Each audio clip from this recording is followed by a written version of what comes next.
For today's video, samahan nyo kami sa aming daily life. Papakilala ko din sa inyo ang aming great-great-grandmother. She was a fairy. Siya nga pala ang grandma ng Mimasor nyo. Yung mama kasi ni Mimasor ay sumama na kay Lord. Si great-grandma, siya ang nang-alaga kay Mimasor nun. Kaya ngayon, kami naman ang mag-aalaga sa kanya. Kahit nga, magkasing kulit kami.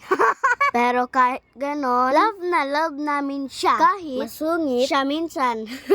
Tinitignan niya nga ang sarili niya sa camera. Sabi niya, pumuyat daw siya. Ayan nga, may pakaway-kaway pa. Mimasor nyo, labaday ngayon. Kaya habang nagmamarites sila ni great-grandma, naglalaba siya. Mimasor, sipag yun, papaya na kanyan ikaw.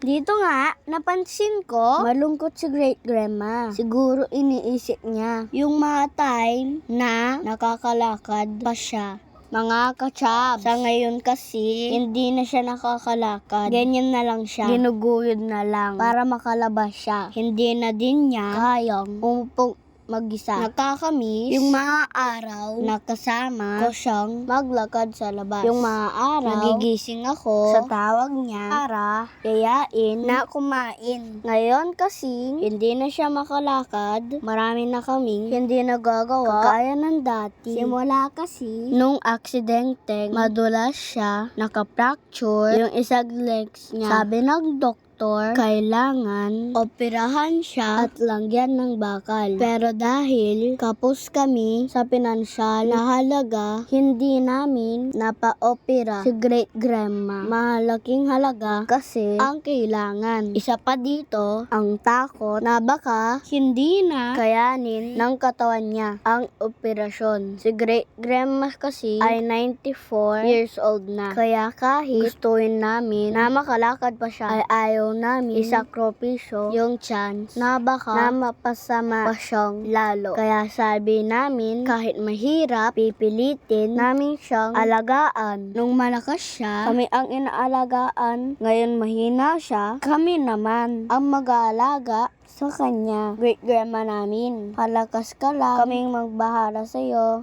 Hindi ka namin pababayaan gaya nagpagkabay mo mula kay Mimasor hanggang sa amin. Isa, lagi kong nagpa-pray kay Papa Lord na bigyan ka pa ng mahabang buhay para makasama pa namin siya na mas matagal. Dito nga, dumating din ang aming pinsan. Kaya maglalaro muna kami. Hanggang dito na lang. Bye! Thanks for watching!